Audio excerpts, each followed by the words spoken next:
তবু আবার বলছি যে কালকে তো আমরা অনেক কিছুই নিবেদন করব মা লক্ষ্মীর সামনে, অনেক রকমের ভোগ নিবেদন করব।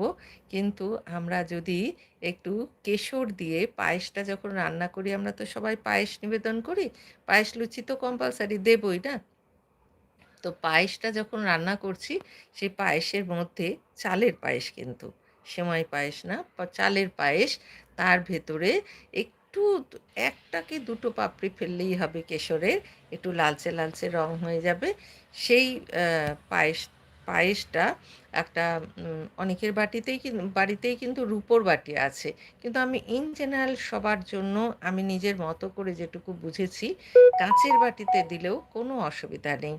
তো কাঁচের বাটিতে করে সেই পায়েস দিয়ে যেখানে বাড়িতে যেখানে চাঁদের আলো একটু পরিষ্কারভাবে পড়ছে, সেই জায়গাটা ধুয়ে মুছে পরিষ্কার করে একটা ছোট্ট টুলের মতো রেখে তার উপরে সেই বাটিটা রেখে হালকা একটা সাদা আ যে উম লং ক্লথ কাপড় না, মানে সুতির যে কটন কাপড় হয় না?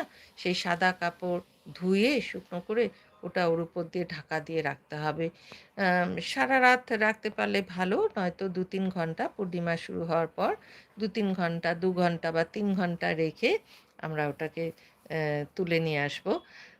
তুলে নিয়ে এসে পরের দিন আ সবাইকে যখন প্রসাদ দেব, সবার আগে বাড়ির গুরুজন থেকে শুরু করব। ১ চামচ, ১ চামচ করে সকলে সেই প্রসাদটা গ্রহণ করব।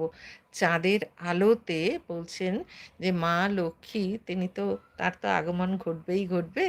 তাঁর আশীর্বাদ এবং চাঁদের যে আ কি বলবো এনার্জি, সেই এনার্জিটা এই পায়েসের মধ্য দিয়ে আসবে এবং চন্দ্রদেব পরিতৃপ্ত হবেন। ওটা অমৃত